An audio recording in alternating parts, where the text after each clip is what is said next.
A Ponzi scheme is an investment with various characteristics. First, operators promise high returns on investments. Secondly, the perpetrators normally mount pressure on victims to invest in their packages. The companies mostly do not save with banks or have bank accounts with registered names. They rather use victims' money for other ventures and businesses, as well as the acquisition of different types of properties like houses which are normally not registered in their names. Data from the Bank of Ghana shows that nearly 119,300 people lost their investments to 4 Ponzi schemes in 2018.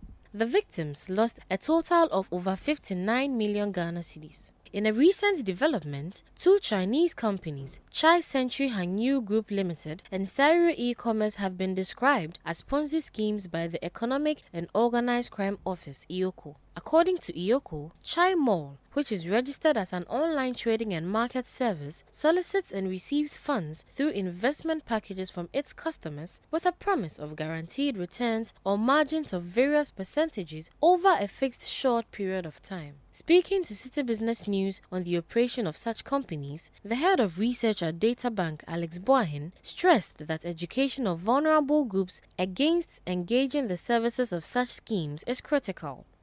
Looking at the regulatory side, I think the SEC has been up to task.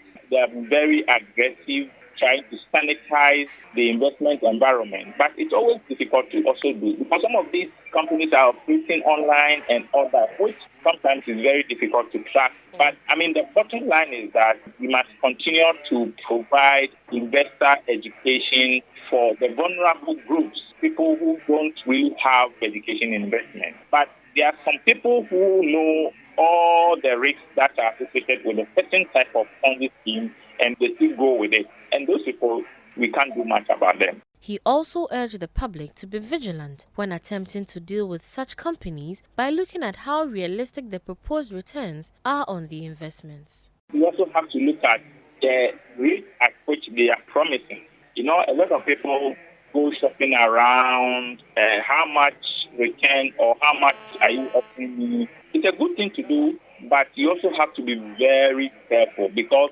those investments that are promising significantly above market return should always raise an eyebrow because as it is now, even government long-term bonds in Ghana are attracting a yield of around 19-20%. So if you have an investor or an investment that's offering you a guaranteed return of, say, 30%, then you should be careful. So it is the pursuit of unrealistic investment return by some investors, I think that leads them to that.